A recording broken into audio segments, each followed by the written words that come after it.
Hello, guys. Hope you all are doing good and safe. Welcome to another video series.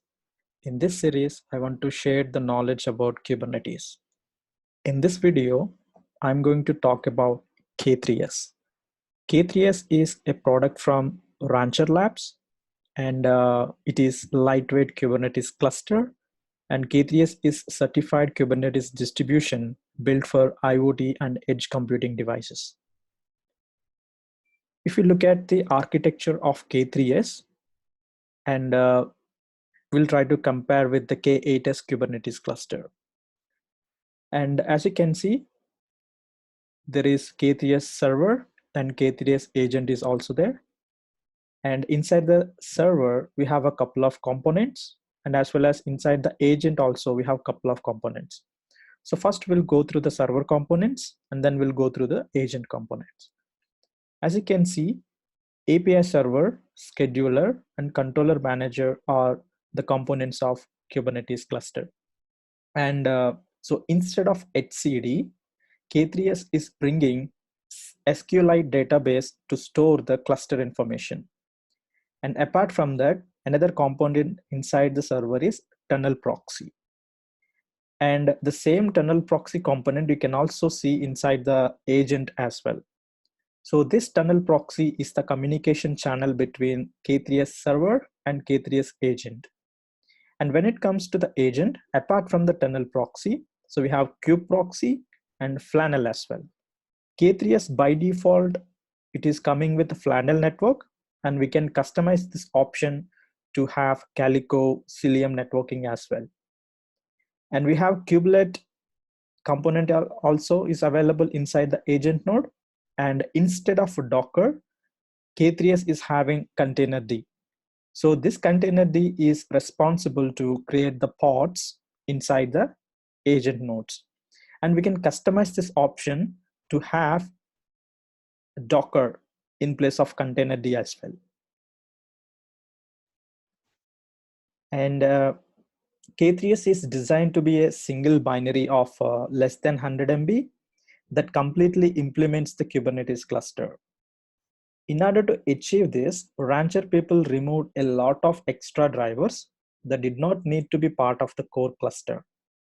And K3s is a certified Kubernetes offering from CNCF. So this K3s is coming with a couple of enhancements, and we can see those enhancements over here. As I talked about just now, so it is packaged as a single binary, and which is less than 100 MB. If we want to bring the cluster, we need to download this binary, and we need to run this binary inside the any server to bring the cluster. That much easy. And it is also coming by default a lightweight storage backend based on SQLite 3 as the default storage mechanism to store the cluster data. So if you don't want to go with the SQLite, still you can use the etcd as your storage mechanism. But apart from this, it is bringing MySQL and PostgreSQL database plugins to host or maybe to store our cluster information inside those databases. And as you can see, it is bringing a local storage provider by default. That means when you provision the cluster, by default, you can see the storage class that is a local storage provider inside the Kubernetes class, inside the Kubernetes cluster. This means you can dynamically provision the persistent volume and the persistent volume claim for your applications. And apart from that, by default, a Helm controller and the traffic ingress controller also is coming, right? So, and if you can see, a lot of external dependencies have been minimized, and K3s required some dependency packages. So those packages are containerd to run the pods, and flannel for the networking, and core DNS. As name implies, for the DNS purpose, we can have the core DNS, and the CNI, and the host utilities, and the traffic as the ingress controller, and embedded service load balancer, and embedded network policy controller. In your mind, maybe you have a question like, what is the full form of K3s? If you want to get the answer, you have to read this paragraph. So rancher people want to have a Kubernetes cluster with less resources in terms of memory and in terms of CPU as well. And if you try to count the letters of Kubernetes word, is a 10-letter word, right? So when these rancher people created this K3s, so they want to assign a name, like the Kubernetes word is 10-letter. So they thought like, we are bringing the Kubernetes cluster with less resources. So they cut down those 10 letters into 5, and then they have a name like K3s. That's it. So if you read this, so something half as big as Kubernetes would be a 5-letter word, and then they style as a K3s. That's it. There is no long form of K3s and no official pronunciation, right? So when it comes to the installation options, so we can get those all installation options from this documentation. And basically there is two types of options. We can install with a script. As you can see, we can download the script from this website, and then we can execute those script to install the K3s. And so this is the suggested option, because this particular command will try to install the K3s daemon inside the server.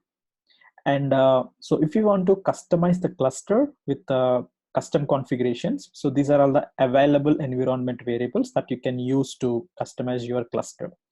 And also there is one more option.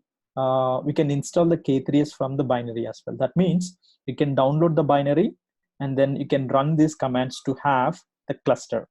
So if you want to create the server, you have to execute this K3s server command.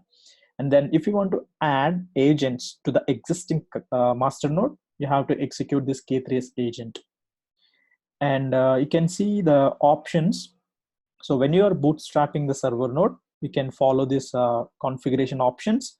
And whenever you're bootstrapping the agent, or maybe you're adding the agent to the existing master node, you can follow this options configuration. So these are all the server configuration, and they categorized into the couple of sections. And if we go below,